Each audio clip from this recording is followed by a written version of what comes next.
Bom, vamos iniciar aí, né? Boa noite, deixar essa aula gravada aí, né? Bom, eu vou abordar hoje, Hildo, sobre a situação de aprendizagem 11, certo? A última aí que a gente tem da unidade curricular. Aí vou passar um vídeo aqui motivacional da indústria e logo em seguida a gente inicia. Oi? A 10 falou sobre a 10? A 10, falei, ué. A 10, se eu não me engano, deixa eu só ver aqui. A 10 é sobre os manipuladores industriais.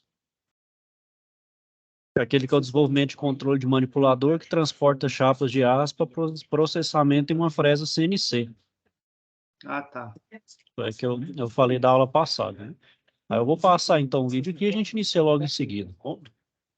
Já começou a ver um assunto relativo a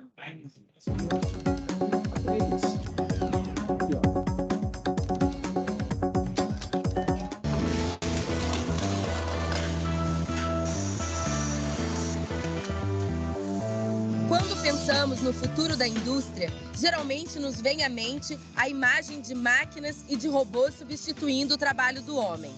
No caso da indústria automotiva, por exemplo, isso já é realidade. O crescimento meteórico do consumo e a criação das linhas de montagem deram origem à automação industrial, que hoje é realidade ao redor do mundo. Sem os robôs e sistemas inteligentes que alavancam a produção industrial, cada um desses carros demoraria, no mínimo, 3 vezes mais para serem fabricados. As indústrias estão em constante evolução, adotando cada vez mais processos automatizados de fabricação. Com esses sistemas, a produtividade aumenta, os custos tendem a cair e a qualidade se torna cada vez mais consistente.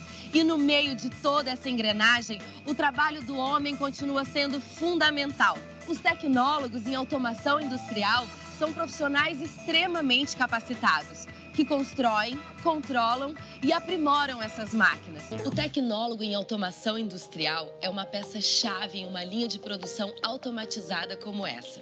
Esse profissional de graduação superior já se insere no mercado de trabalho rapidamente. Desenvolvem produtos de eletrônica, instrumentação, controle e supervisão de processos industriais, além de executarem projetos de máquinas inteligentes e componentes robotizados, cuidando também da instalação, do monitoramento e da manutenção desses sistemas. Ou seja, o tecnólogo em automação industrial deixa a instituição de ensino pronto para colocar a mão na massa. O Brasil é líder latino-americano na produção de robôs industriais, sistemas de longa vida útil com funções cada vez mais avançadas. Não é à toa que a demanda por tecnólogos em automação industrial segue crescendo. Uma fábrica dessa, sem uma automação e o conceito da automação aplicada e ela aplicada na prática, ela não teríamos condições de operar nesse tamanho, nessa complexidade e com o envolvimento do grupo de pessoas que nós temos. Mário, vendo essa indústria desse tamanho, enorme, eu imagino que tem milhões de processos acontecendo aqui ao mesmo tempo. Qual é a sua visão da automação industrial?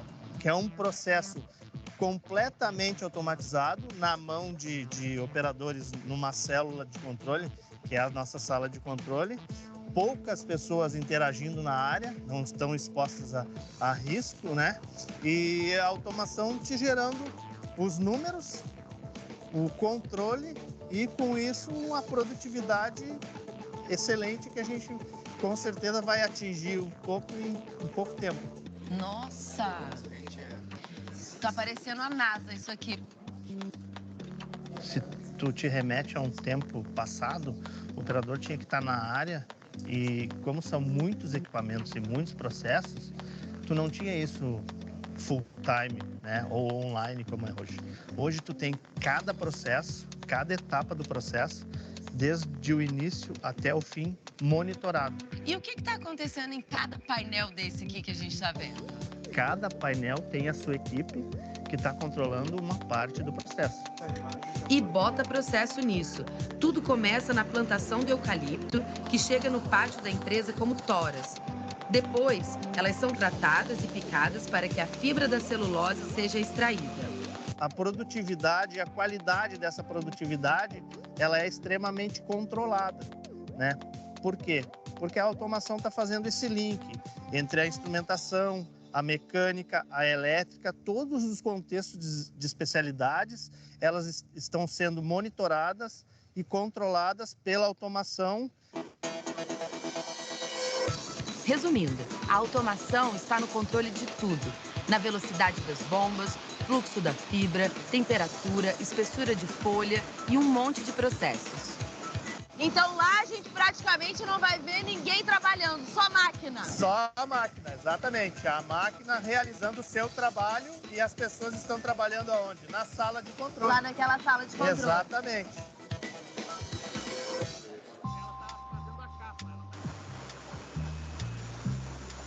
Então essa é a folha de celulose. Essa é a folha de celulose. Esse é o nosso produto.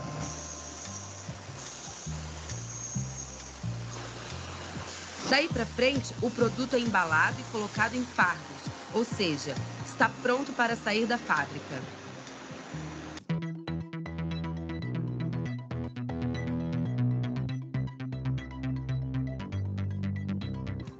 Aqui na Faculdade Senai de Tecnologia em Porto Alegre, um grupo de alunos está preparando um trabalho na área mais avançada em automação, a robótica. É um curso bastante voltado para aplicação, né, e foco em problemas reais que as empresas têm. O aluno formado como tecnólogo, ele está plenamente apto a fazer qualquer tipo de pós-graduação, desde a especialização até mestrado e doutorado, e às vezes ele pode até mesmo complementar, fazendo, se quiser, alguma outra faculdade, como engenharia, por exemplo.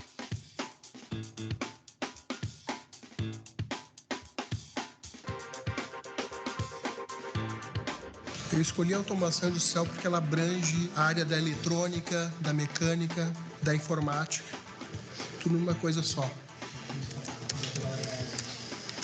Cada peça vai ser solicitada por um botão. Show de bola, tá embarcado já o programa aqui. Com a idade que eu tô, eu já ia ter uma profissão mais cedo, para depois correr atrás de uma engenharia, de um mestrado, alguma coisa assim. Então acho que foi questão assim do tempo que eu ia levar para terminar o curso.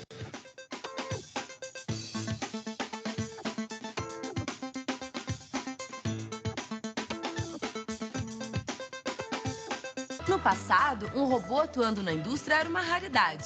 Hoje, como acabamos de ver, esses mecanismos engenhosos fazem parte do universo dos tecnólogos em automação industrial desde a formação e continuarão fazendo parte do cotidiano desses profissionais no mercado. E como falamos de passado e presente, que tal focarmos no futuro?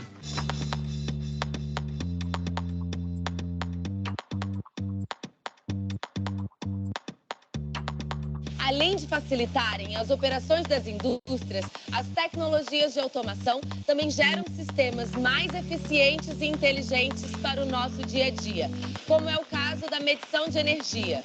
Hoje podemos contar com medidores individuais em nossas casas, que registram o consumo com precisão. Agora, o foco é o futuro da automação industrial. Então, nós vamos conhecer profissionais da empresa Elster, especializada em tecnologias automatizadas de medição. O Stênio é um deles. A sua história como tecnólogo em automação industrial começou cedo. Stênio, eu queria saber que caminhos que te levaram para escolher trabalhar com automação industrial? Já lá na infância, nasce aquela curiosidade, aquela vontade de querer saber como as coisas funcionam, de querer desmontar as coisas do pai, querer usar ferramenta. Estragou muito radinho. Muito radinho, e quando montava sempre sobrava uma peça, eu não sabia o que era. Então, acho que isso foi o principal direcionador assim, para essa escolha. E como é que foi até chegar aqui? Eu comecei como técnico de automação industrial. Então, comecei minha carreira nas empresas do ramo automotivo, grandes empresas, e trabalhei nessa época muito com a parte de metal mecânico. Só que a automação industrial, ela te habilita também para trabalhar com a elétrica e eletrônica. E a Elster me trouxe esse desafio de trabalhar, desenvolver uma outra parte que eu havia estudado e que eu não havia desenvolvido muito bem. Gestão, suporte, desenvolvimento, são diversas as áreas de trabalho dentro da empresa. Conforme nós falamos lá na engenharia de produto, aquele produto que é desenvolvido lá, ele sai da engenharia de produto e ele vem para engenharia de processo para produção. Então quer dizer que automação não é só processos com robôs? Não, Flávia. Muitas vezes as pessoas associam a automação a melhorar um processo de movimentação. Mas a automação em si, ela visa resolver um problema e facilitar um problema utilizando o recurso. Hoje nós conhecemos uma profissão que tem uma relação firme e direta com o nosso futuro, com o futuro da indústria e da economia global.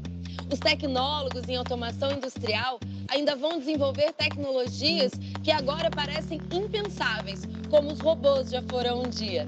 Eu espero que vocês tenham aproveitado a nossa incursão por esse universo tão promissor.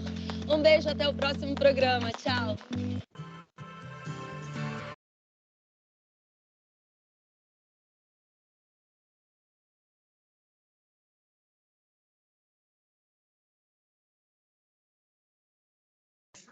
Bom, então vamos iniciar aí, né?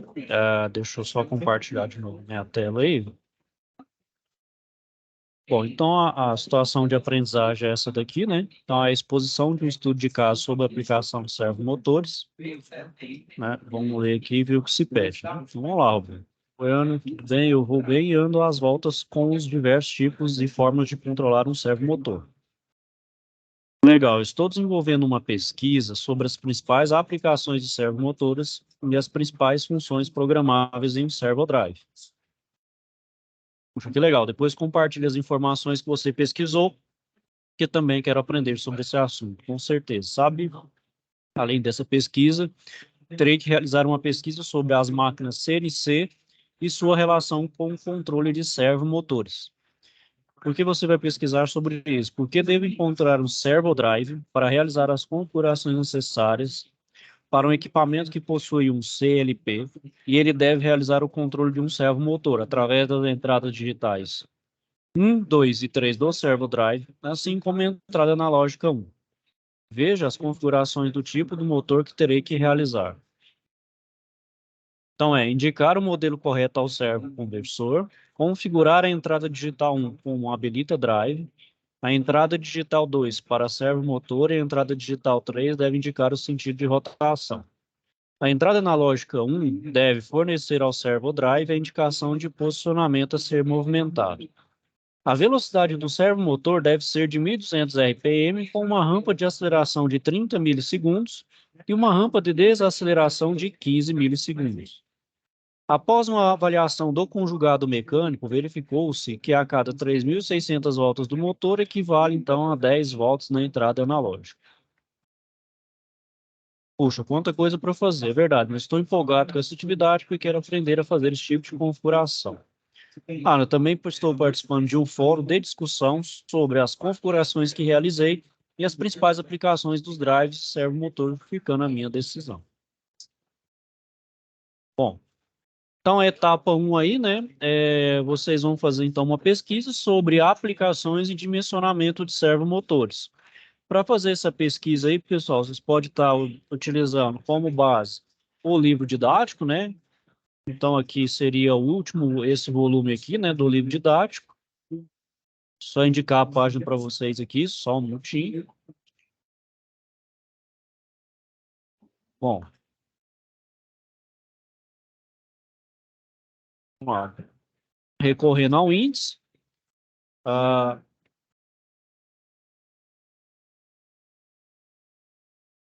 Seria, então, aqui, ó, o capítulo 24, certo? Aqui, ó, então, é o 585. Então, é esse capítulo aqui do último, ó. Então, essa parte de servomotores, né, servoacionamentos, na verdade, o penúltimo, né, servoacionamentos, aí vocês vão, então, conseguir fazer essa pesquisa. Obviamente, se vocês quiserem utilizar outras fontes de pesquisa, também pode, certo, pessoal? Aí pode usar, sendo a principal aí o livro. Ok? Ok. Bom, a etapa 2, né, vocês vão também apresentar uma pesquisa sobre o comando numérico computadorizado, indicando a utilização de servomotores para movimentação dos mesmos. Também no mesmo capítulo lá, o 24, certo? E também pode utilizar de outras fontes. E interagir no fórum, certo, pessoal? Sobre sobre a causa justificativa da escolha das configurações realizadas no drive do servomotor modelo. Então, vocês vão participar lá do fórum de discussão. Ok? O Rio ficou alguma dúvida aí, um questionamento sobre o que fazer aí dessa situação de aprendizagem? Não, nessa não. Oi? Tá tranquilo? Só... Tá tranquilo. Que Tá de aí boa. a pesquisa vai ser feita no penúltimo capítulo lá do último livro. Isso, é o último capítulo, o penúltimo, na verdade, é o capítulo 24. O 25 fala de elaboração de programas LED.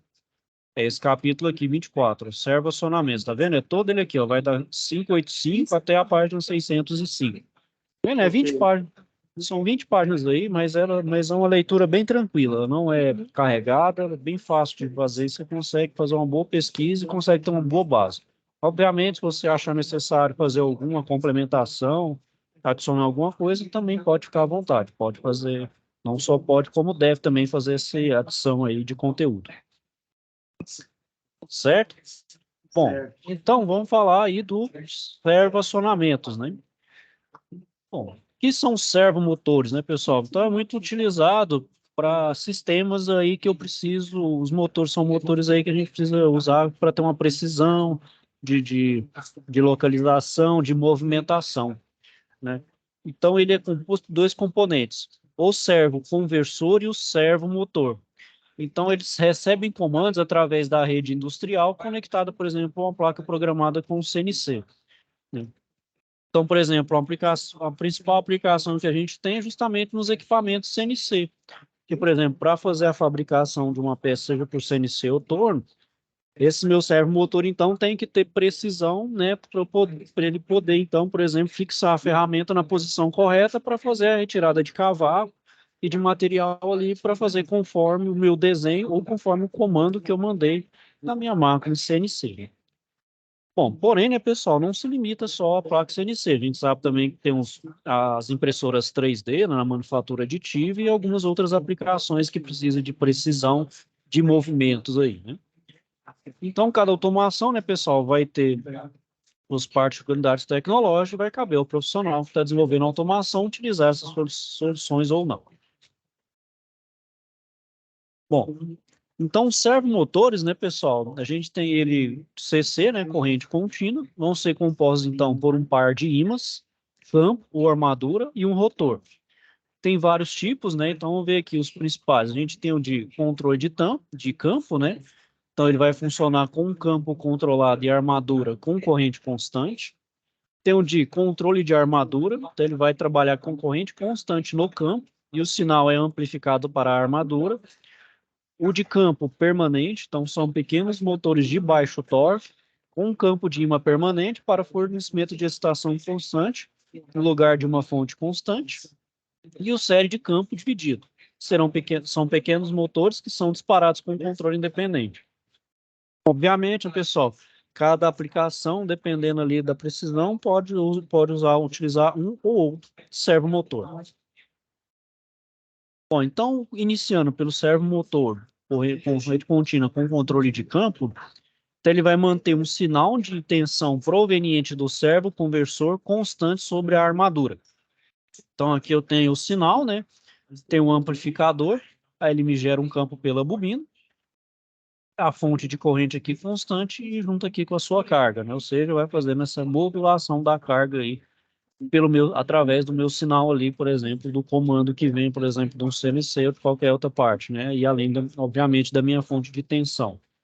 E para inverter, por exemplo, se for uma rotação, para inverter, por exemplo, a rotação, a gente inverte o sinal alimentado no campo desse motor, né? Ou seja, vai de um lado, você volta para o outro para poder induzir uma rotação contrária, por exemplo, considerando uma rotação, né? Bom, o servomotor com controle de armadura, ele vai manter um sinal de tensão proveniente do servoconversor constante sobre a bobina de campo. Então, a diferença é que o meu campo agora vai estar na fonte de corrente e a carga vai estar junto no circuito do sinal.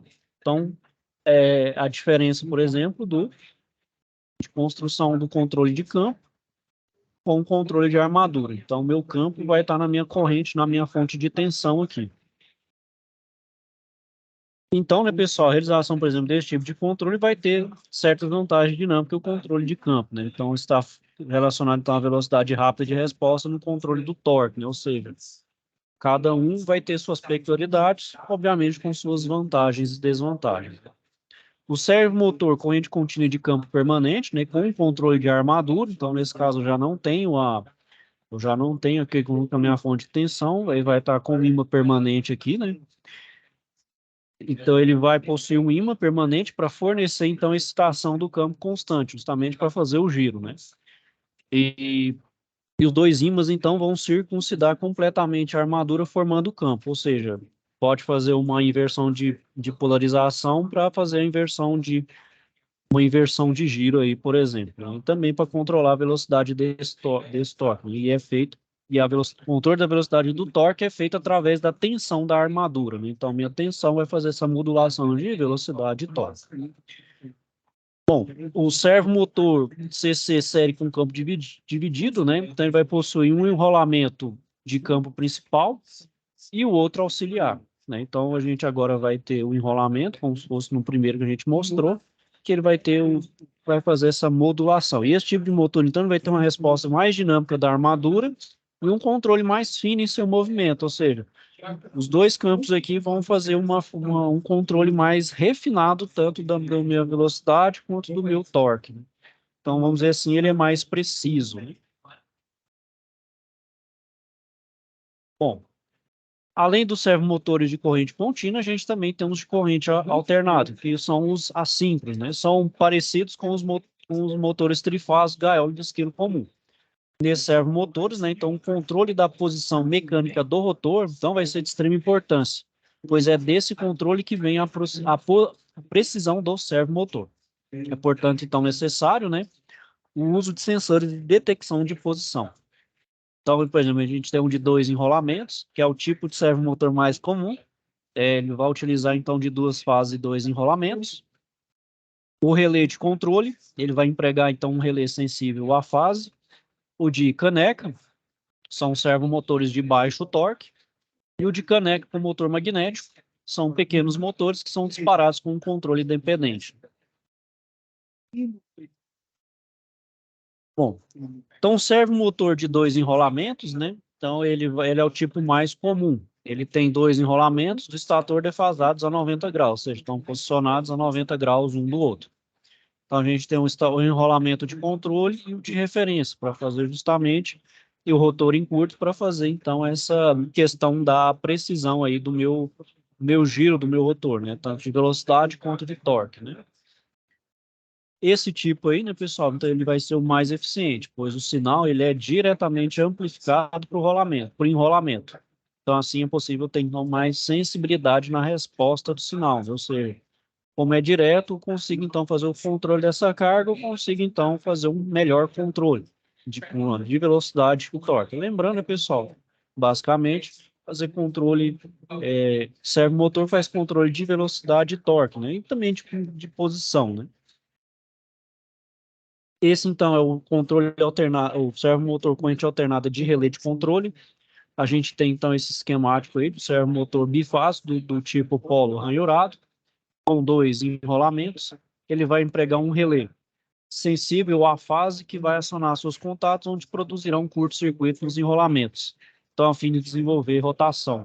Então, aqui vai ser como se fosse um relé, vai chavear aqui chavear esses rolamentos, né, de forma, então, a dar a melhor carga e melhor controle de velocidade e de torque, né? O outro é o servomotor aí de caneca, né?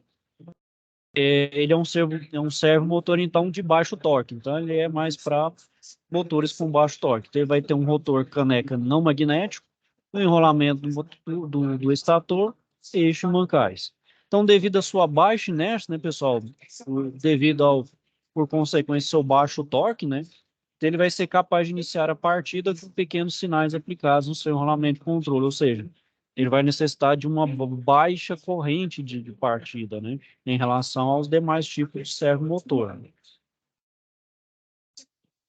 Outro é o servomotor corrente alternada caneca com motor com amortecimento magnético. Então, um servomotor do tipo caneca com amortecimento magnético, ele vai servir para amortecer e desacelerar os servos corrente alternada e corrente contínua. Então, com este amortecimento, a gente consegue reduzir o balanço e o disparo ao sinal. Então, a gente tem aí um modelo desse tipo de motor aí. Então, a gente tem a carcaça de aço mole, diretamente acoplado ao eixo do motor e um acoplamento de inércia elevado. E junto com o seu ímã aqui permanente. E esse aqui é o meu rotor de rotor caneca de baixa inércia. Então, ele faz o giro em torno desse meu ímã permanente. Bom, pessoal, uma coisa que é bastante utilizada também aí nessas aplicações de servo-acionamento é o chamado encoder, né? Eles são, então, dispositivos eletromecânicos que, a partir de um movimento rotatório, né, eles vão produzir os pulsos elétricos. Nesse caso aqui, ele vai gerar 3 sinais de saída que são gerados a partir de um disco graduado. Então, é uma fonte de luz aqui, né, pessoal? É uma fonte de luz que vai usar aí lentes condensadas, que ele vai reticular esse escaneamento. E aqui, ó, vai ter, então, algumas células fotovoltaicas. Uns vão refletir e outros vão deixar passar a luz, que são essas marcas de referência aqui. Então, ele vai usar para posicionamento também. Então, por exemplo, o número de divisões do disco vai indicar a quantidade de pulso que será gerado por revolução, ou seja, por volta. Então, o número aqui por exemplo, a gente falou aqui, ó, 1, 2, 3, 4, 5, 6, 7, 8, 9, 10, 11, 12, 13, 14, 15, 16, 17, 18. Então, esse aqui, ó, tem 18 revoluções, ó, quantidade, 18 pulsos, ó. A gente pode aí 18 pulsos por volta. Vai depender, obviamente, do número de pulsos que eu quero. Ele vai ser graduado conforme a quantidade aí de reticulado, não reticulado. Bom, aquele é o incremental, né? Já o absoluto, ele vai trabalhar com uma combinação de sinais, fornecendo a posição do eixo dentro de uma revolução de 360 graus. Então, por exemplo, com o encoder absoluto, é memorizada a posição real do eixo após o mesmo manter a informação mesmo após desligado. Ou seja, esse aqui, pessoal, é muito para manter a parte de posição. Esses encoders são utilizados, então, para precisão de posição. Então, são discos ali que tem esses discos que ele determina, por exemplo, qual a posição ali que deve ficar, por exemplo, um servomotor ou, por exemplo, a face ali de um CNC, de um torno ali, ou de uma máquina a laser, de corte a laser, né? Bom, além dos encoders, a gente tem o chamado resolver, né? Os resolvers são transformadores elétricos giratórios que trabalham, então, com altas frequências, de 5 a 10 mil Hz, né? Ou 5 a 10 kHz. São parecidos com o motor elétrico com estator e rotor. O enrolamento primário está no rotor e os dois secundários no estator. Então, aqui a gente tem um modelo desse resolver. Então, a gente tem um rotor aqui que faz essa revolução mecânica. Ele faz um giro mesmo, muito parecido com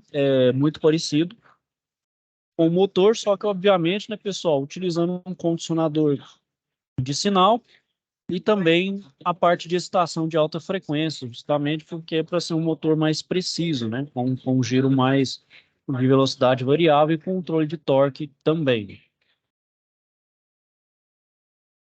Bom, o conversores aí tipo dual, né? Então, o conversor ele vai ser um equipamento eletrônico, vai receber um comando da CPU que vai controlar o servomotor. O conversor dual, ele é o mais clássico e mais usado para disparar, então, servomotores de corrente contínua. Esse conversor ele pode, então, disparar de 2 a 6 pulsos, dependendo da sua configuração, né? Então, aqui tem o seu esquema elétrico, né? Que vai fazer esse conversor aí. Bom, os conversores tipo Chopper, ele foi resultado da busca, então, para maiores empenhos dinâmicos. Então, os engenheiros trabalharam em cima do circuito Chopper de 4 quadrantes, onde o emprego de transistores de alta tensão é rápido para atuar em alta frequência, de diodos rápidos e de proteção que permitem trabalhar também em alta frequência, da ordem, então, de vários kHz. Então, aqui a gente tem um exemplo desse conversor aí tipo Chopper, né?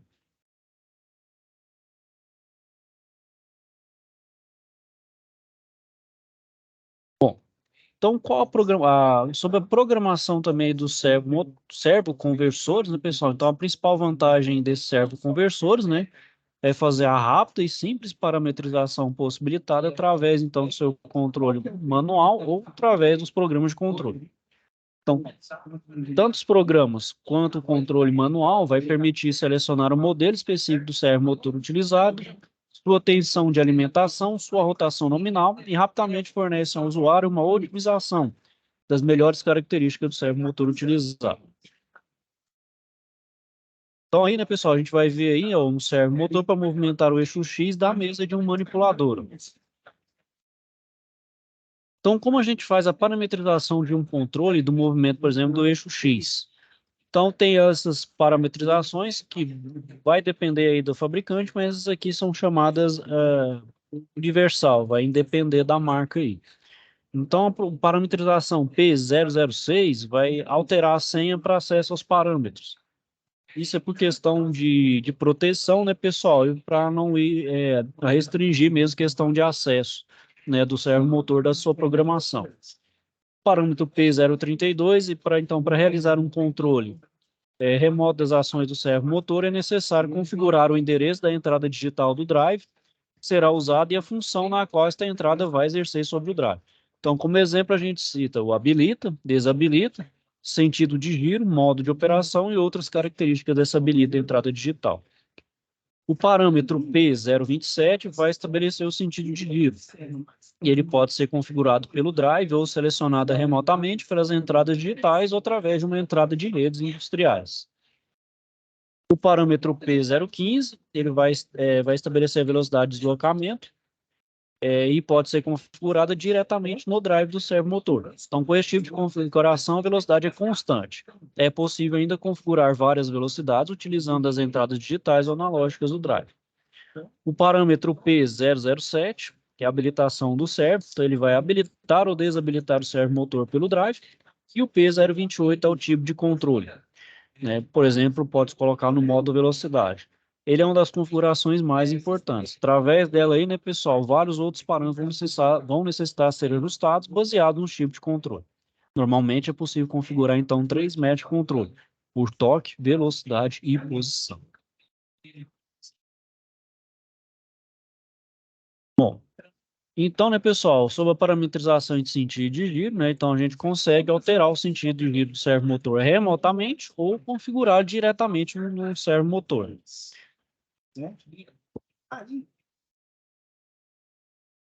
Bom, para dimensionar, então, corretamente os servoacionamentos, né, pessoal, além das características de peso, volume, centro de massa, atrito, entre outras grandezas visíveis, é necessário também a mensuração de cada grandeza por tipo de aplicação.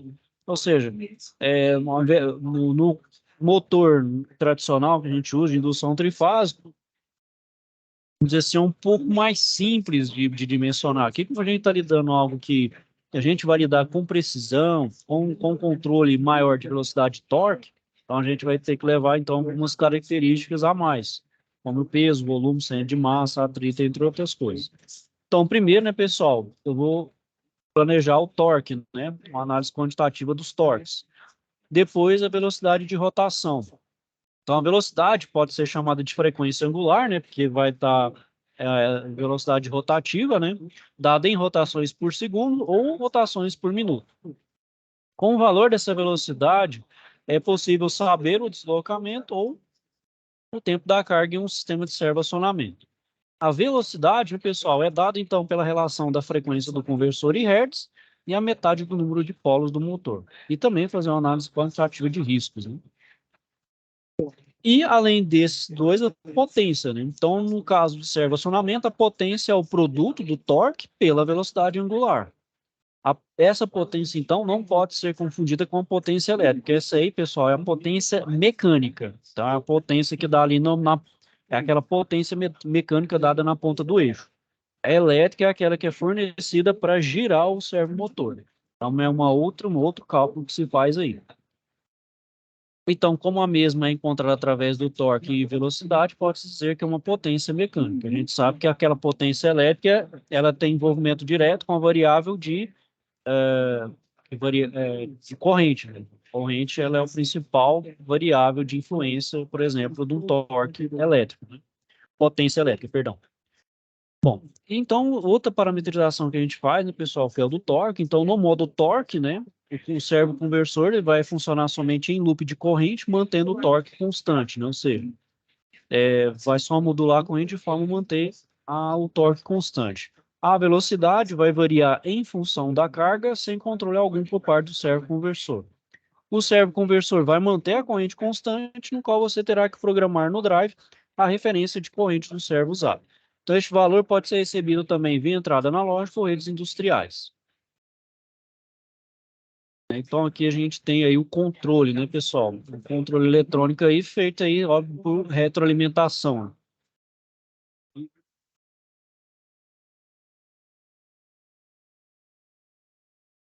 Bom, além do torque, a gente também controla a velocidade. Então, no modo velocidade, o servo-conversor mantém a velocidade constante no valor determinado pela referência de velocidade.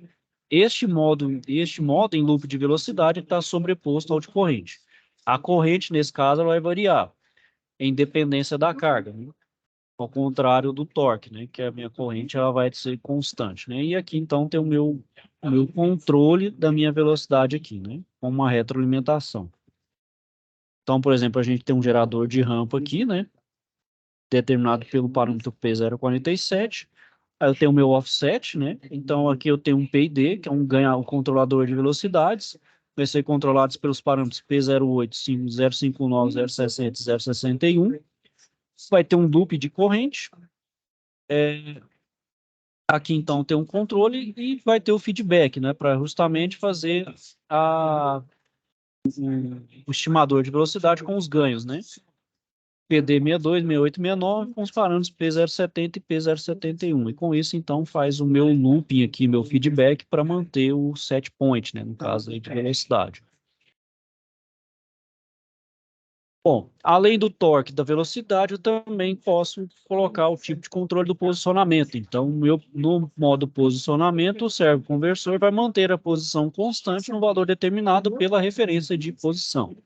E nesse modo é realizada a parametrização da posição na qual o servo deve se movimentar ou poderá receber essa informação via entradas do drive ou redes industriais. Então, ele vai operar com um controlador de posição sobreposto ao loop de velocidade. Então, aqui vai ter a referência. Então, vou ter um controlador de posição, né, através dos ganhos, com um parâmetro P057, juntamente com o loop de velocidade, e faz a realimentação de posição, justamente que é o feedback, para poder manter, então, meu set point de posição. Bom, além disso, então, né, pessoal, a gente tem as redes industriais, né? As redes industriais, elas são padronizadas em até 5 níveis hierárquicos, responsáveis pela interconexão, então, de diferentes equipamentos. Então, onde eu posso encontrar uma alta complexidade de equipamentos conversando entre si, né?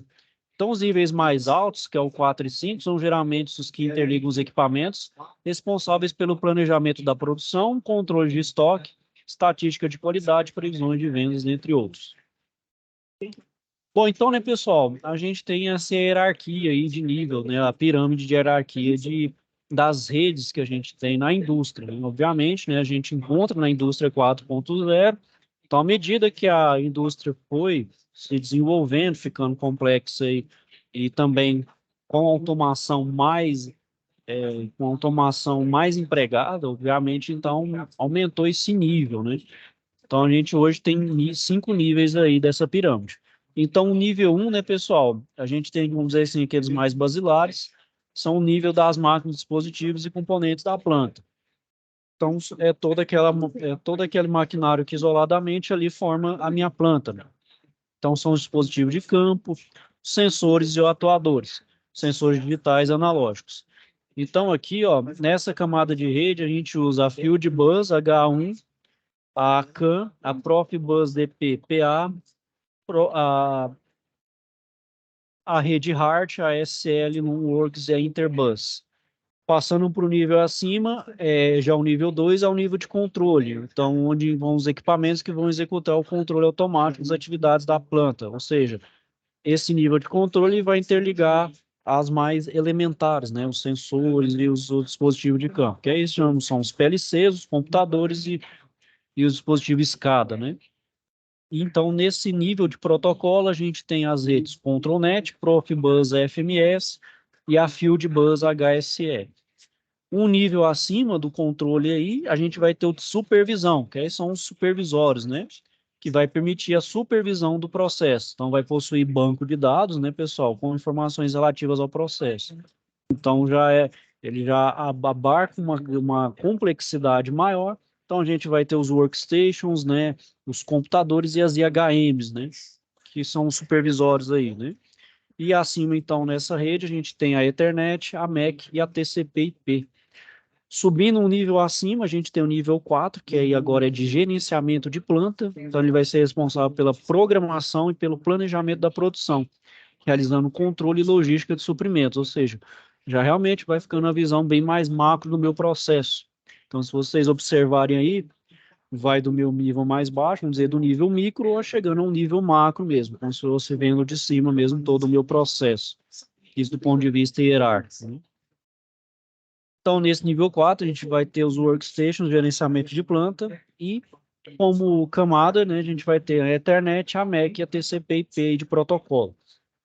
E o nível 5, né, pessoal, que é o topo da linha aí da pirâmide, é o gerenciamento corporativo. Então, aí a gente vai usar os mainframes, os grandes servidores. E aí vai fazer a administração de recursos da empresa. Então, neste nível, vão se encontrar os softwares para gestão de vendas e financeiro, ou seja, aí é toda a minha indústria integrada, né? Desde a parte da produção, manutenção, financeiro, logístico, enfim, é toda a minha indústria integrada. Então, é um nível mesmo de gerenciamento corporativo. A gente sabe que tudo é interligado, né, pessoal? Nenhuma área hoje é dissociada da outra, né? Então, uma tem uma ligação da outra, produção com financeiro, financeiro com a manutenção, a manutenção com a logística, enfim, tudo é interligado, né? Então, todos estão no mesmo elo da corrente, então, todos fazem parte da mesma corrente, então são elos que se unem e formam uma grande corrente. Então, né, pessoal, a utilização desses níveis é implementada, então, utilizando softwares gerenciais, tais como sistemas SAP, Arena, etc. E um protocolo de rede que a gente mais usa para comunicação, né, pessoal, é o protocolo TCP/IP com padrão Ethernet. É o mais utilizado, né, pessoal, até nas redes, nas grandes redes aí também corporativas, utiliza esse tipo de protocolo, né, que é o TCP/IP padrão Ethernet. Bom, então, né, pessoal, como a gente faz essa integração dos diferentes níveis, né?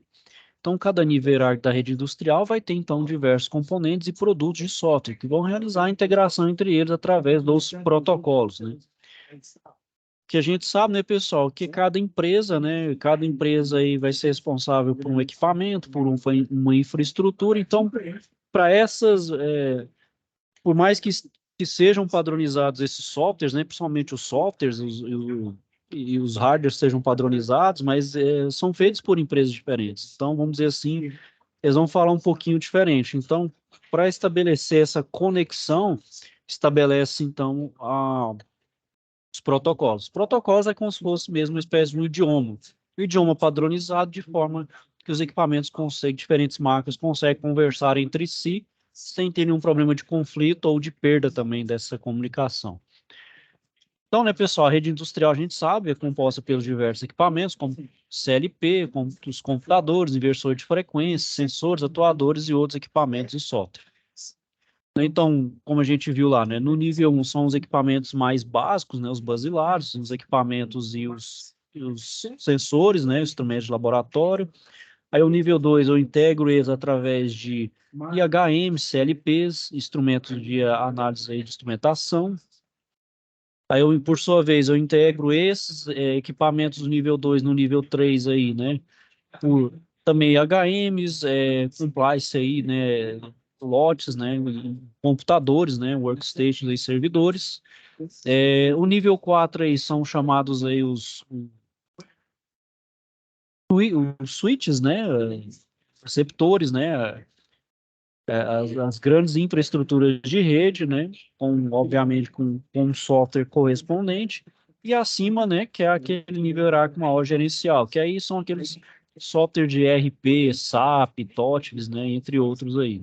Então, a gente tem aí a parte de RP, compliance, análise, integra saúde, segurança e meio ambiente, né?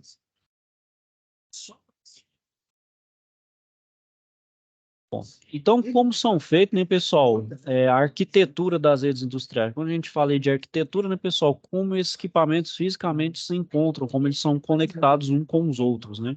Então, a gente tem o ponto a ponto, que é a interligação de dois drives, né, de feito de forma linear. Então, a gente liga um CLP mestre com um CLP escravo, ou um mestre com vários escravos, ou vários mestres com um escravo.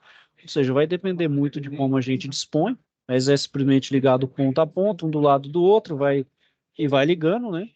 Tem os de multiponto ou ponto múltiplo, então é a interligação de 3 ou mais escravos na rede, né? Ou seja, eu tenho um mestre ligado com vários escravos, né? E o do tipo anel, que os dados vão trafegar por um cabo que está conectado aos equipamentos no formato circular. Então, eles vão passar por todos os nós o equipamento da rede.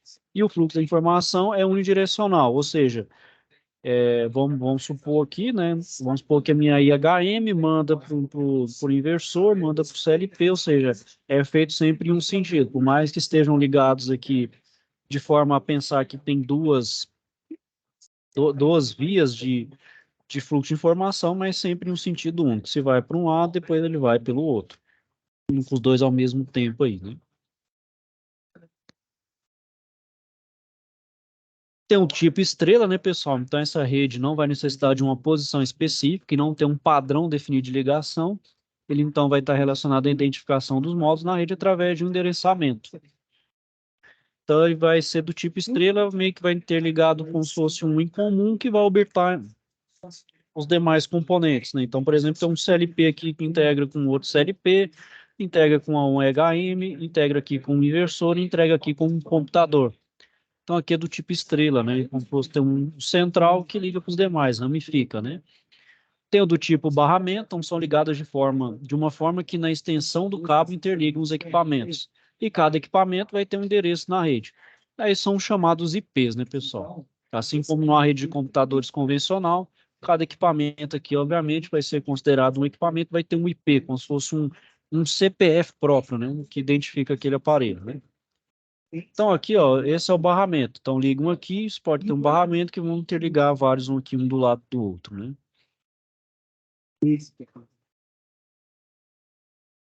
Bom, pessoal, então aqui está um exercício de passagem para vocês fixarem a matéria aí.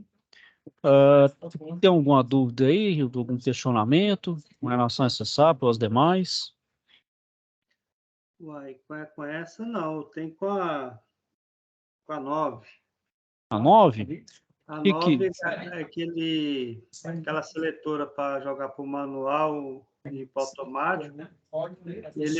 Ela vai comandar duas bombas ou só vai separar o comando? Você está falando, não entendi eu não entendi isso. Na hora que chaveia de manual para automático, você está falando? É de manual para automático. Deixa eu abrir ele aqui. Deixa eu só. Vou abrir o programinha que eu fiz aqui. É porque, pelo que pediu o programa, quando você chaveia para automático, vai ser então comandado só pelos sensores. Os sensores de baixo, sensor de alto, né? De baixo nível e alto nível. Então só vai sair, vai ser automático só por esses dois, a não ser que você aperte um botão de emergência lá para desligar. Aí só vai ser comandado por esses dois. No que você colocar como comando manual, então ele vai desativar os dois sensores e vai ficar só por sua conta lá, vai ficar só por conta do manual. Então, é o momento que você desliga e liga a bomba. Aí você fica no comando da bomba. É porque lá tem o comando de bomba 1 e bomba 2. Cadê? Deixa eu abrir aqui. Não, é porque é o seguinte, aquela bomba 1 e 2 são bombas chamadas bypass. É porque se uma estragar, tem a outra funcionando em paralelo, certo?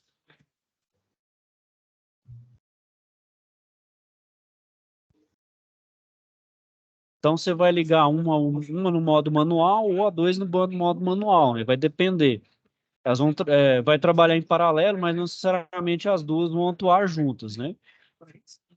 Entendi. Mas, assim, igual é no bypass, o comando a programação é uma só para as duas? Isso, é uma só para as duas. É a mesma, só que aí você vai ter uma linha, por exemplo, para ligar a bomba 1 no modo manual, uma para ligar a bomba 2 em modo manual. E para você desligar tanto a 1 quanto a 2. Assim como vai ter para o motor 1 em automático, motor 2 em automático. E desligar também o motor 2 em automático. Ah, é assim também para desligar o motor do 1 em automático. Então, pelo que eu entendi, a programação vai ser uma só para as duas, e o que vai separar elas vai ser no manual automático. Se eu quiser rodar no automático, eu rodo aquela no automático ou no manual. Isso, é o que você vai chavear, né? Se você chavear para o manual, você faz o controle, ou seja, o controle fica só no manual. É você que faz o controle ali do nível. Tanto que aí, por exemplo, se você colocou o manual, vai desativar os dois sensores, né? Os sensores ali não vai ter. Os sensores ali na programação eles vão ser desativados, né? Ou seja, não vai ter sentido nenhum ali. Se você colocou em manual, aí você vai fazer o controle. Aí é você que vai fazer ali, aí colocou em manual, aí é você que vai determinar quando vai iniciar e quando vai parar, né? A bomba, né? Você que vai determinar o desligar da bomba. Entendi. E aí você que chaveia, né? Aí quando você coloca em automático, aí quem vai determinar são os dois níveis, né? São os dois sensores de nível, né? O de nível baixo e o de nível alto, né? É porque eu estava pensando que quando colocasse por manual, esses sensores de nível automaticamente ia desligar o Não, não porque bomba. assim, realmente vai ser tudo manual. Ah, quando você colocou manual, é como se fosse assim, coloquei manual, desativei os meus dois sensores. É como se eles não tivessem ali mesmo, é como se eu tivesse desplugado eles ali do meu sistema. Eles não funcionam. Como se você usasse só esse selo de cima, da primeira linha. Isso. Aí você só liga ele aqui. Obviamente vai ter que ter essa liga do bomba manual justamente para desativar os dois, as entradas. Quer ver? Deixa eu só ver se eu. Deixa eu ver aqui se eu não fiz a. Deixa eu só. Bom, então vamos lá. Deixa eu iniciar aqui. Não, primeira coisa, eu vou ligar meu sistema aqui, né? Pelo I00. Bom, liguei meu sistema, né? Isso aqui tinha que estar fechado. Então, só para isso. Pronto. Bom, então aqui é o seguinte, ó. Eu vou chavear agora para ele manual. Então, eu vou colocar ele em modo manual, que é o I03, e o meu liga manual, né? O meu desliga manual também tinha que estar fechado aqui. E a entrada digital 6 aqui, né? Eu preciso acionar ele também. Pronto, ó. Aí acionei minha bomba aqui, ó. Acionei minha bomba em modo manual. Aí para eu desligar, eu só venho aqui na I05, ó. Eu desligo ela em modo manual.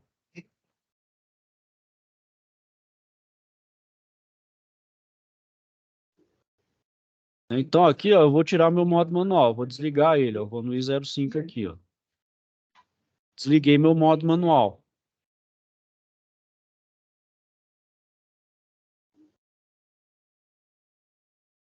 Vou ligar ele agora em automático, ó. Vou pegar o I02, ó. Ó, liguei em modo automático. Aí o que vai determinar aqui é o meu nível baixo e meu nível alto, ó, que é o 10 e o 11. Vai abrir essa linha. Olha lá. Aí vai abrir. Aí ele desliga, tá vendo? Pegou o nível alto, ele desligou.